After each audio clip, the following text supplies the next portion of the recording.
بسم اللہ الرحمن الرحیم۔ ہٹ ٹی وی کے ویورز کو السلام علیکم۔ لاک ڈاؤن کے دوران زوم اپلیکیشن کو استعمال کرنے والوں کے لیے ایک چونکا دینے والی خبر ہے۔ ویڈیو کمیونیکیشن کے سافٹ ویئر زوم سے متعلق دل دہلا دینے والی خبر سامنے آئی۔ زوم کے 5 لاکھ سے زائد صارفین کا ڈیٹا بدنام زمانہ ڈارک ویب پر فروخت ہونے کا انکشاف ہوا ہے۔ زوم پر اس حملے کا انکشاف ایک سائبر سیکورٹی فرم نے کیا ہے۔ فرم کا کہنا ہے کہ ایک ہیکر فورم پر زوم صارفین کے اکاؤنٹس کو خریداری کے لیے پیش کیا گیا ہے۔ ان اکاؤنٹس کی قیمت $1 سے لے کر $2 تک رکھی گئی ہے، جبکہ کچھ ہیکر اکاؤنٹس کی معلومات مفت بھی دے رہے ہیں۔ فرم کا کہنا ہے کہ ان اکاؤنٹس کی تعداد تقریباً 5,30,000 ہے۔ فرم کے مطابق فروخت کیے جانے والے ڈیٹا میں پرسنل میٹنگز کے URLs، ای میل ایڈریسز، پاسورڈز اور وہ ہوسٹ کیس شامل ہیں جن کے ذریعے ہیکر کسی بھی میٹنگ میں کسی بھی وقت شمولیت اختیار کر سکتے ہیں۔ مذکورہ انکشاف کے بعد زوم کے ترجمان کی جانب سے کہا گیا کہ مختلف ویب سائٹس پر اس طرح کے حملے عام بات ہے۔ اس سے وہ صارفین متاثر نہیں ہوں گے جو سنگل سائن ان کے اصول پر عمل کرتے ہیں۔ سنگل سائن ان کا اصول یہ ہے کہ جب بھی آپ اپنے کسی بھی ویب سائٹ پہ یا کوئی بھی آپ اکاؤنٹ استعمال کرنا چاہیں، کسی بھی مثلا زوم میں، فیس بک، واٹس ایپ، جب بھی آپ استعمال کرنا چاہیں تو ہر دفعہ آپ اپنا پاسورڈ دے کر اس میں داخل ہوں۔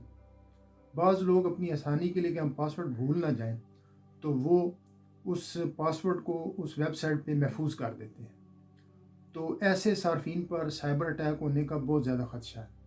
اس واسطے جب بھی آپ کسی بھی ویب سائٹ پہ اپنے اکاؤنٹ میں لاگ ان ہوں تو ہر دفعہ اپنا پاسورڈ نئی بار دے کر داخل ہونے کی کوشش کریں۔ خیر، ترجمان نے مزید کہا کہ البتہ ان صارفین کو خطرہ ہو سکتا ہے جو بہت سے پلیٹ فارمز کے لیے اکاؤنٹس کی ایک ہی ای میل اور پاسورڈ استعمال کرتے ہیں۔ اس حوالے سے اس سے قبل امریکہ کی نیشنل سیکورٹی ایجنسی بھی خبردار کر چکی ہے کہ مختلف پلیٹ فارم کے علیحدہ اکاؤنٹس کے لیے ایک جیسی معلومات استعمال نہ کی جائے، یعنی کہ مختلف جگہ پہ آپ اپنے مختلف ای میلز اور مختلف پاسورڈز رکھیں۔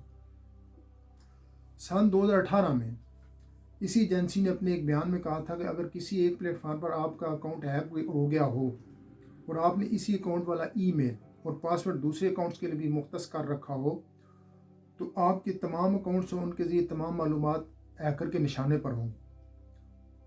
زوم کا کہنا ہے کہ کمپنی نے اس طرح کی کارروائیوں کو روکنے کے لیے متعدد انٹیلیجنس فرمز کی خدمات حاصل کر رکھی ہیں۔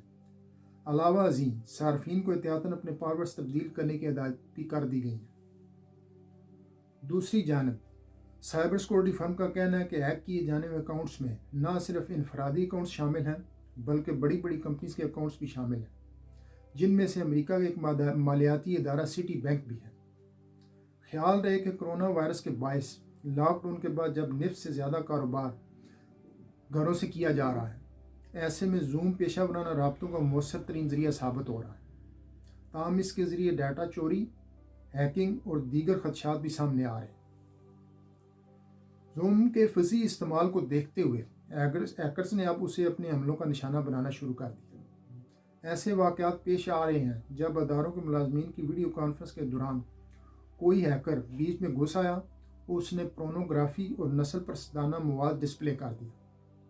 اس طرح کی مداخلت کو زوم بومنگ کا نام دیا جا رہا ہے، اور اس طرح کے واقعات زیادہ تر ایشیا کے علاقوں میں یا تھرڈ ورلڈ کے علاقوں میں دیکھے جا رہے ہیں، جہاں کے سائبر قوانین پر اتنی زیادہ عمل درآمد نہیں کیا جاتا۔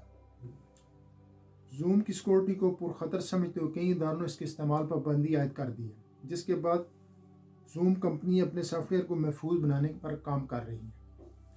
یہاں ہم اپنے ناظرین کو کہیں گے، ایک دفعہ پھر تنبیہ کریں گے کہ جب بھی وہ کسی بھی ویب سائٹ پہ مثلا فیس بک پہ اپنا ای میل ایڈریس چیک کرنے کے لیے جب بھی آپ اپنا لاگ ان ہوتے ہیں تو اس آپشن کو استعمال کریں کہ ہر دفعہ جب لاگ ان ہو تو آپ کو پاسورڈ وہ ویب سائٹ مانگے، نہ کہ آپ اس ویب سائٹ میں اپنا پاسورڈ محفوظ کر دیں، جس کی وجہ سے ہیکرز کو آپ کا ڈیٹا چرانے میں آسانی ہوتی ہے۔